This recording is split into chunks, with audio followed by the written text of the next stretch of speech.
Do LLCs pay self-employment tax? Yes. By default, LLC owners are considered self-employed, which means they pay self-employment tax on their share of the business's income. This tax covers Social Security and Medicare contributions.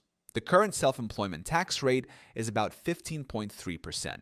Here's how it works. If your LLC earns a profit of $60,000 and you're the only owner, you'd owe self-employment tax on that entire $60,000. If your LLC has multiple members, the profits are split according to ownership percentages, and each member pays self-employment tax on their portion. One way some LLCs reduce this burden is by electing S-corporation taxation.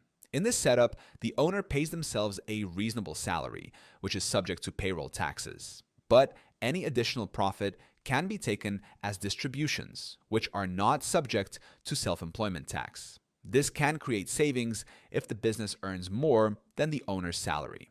If you want to explore the S-corp option, Zen Business can form your LLC and help you with the election paperwork. The link is in the description. And if you want a step-by-step breakdown of LLC basics, you can also download my free guide on how to set up an LLC. That link is in the description too.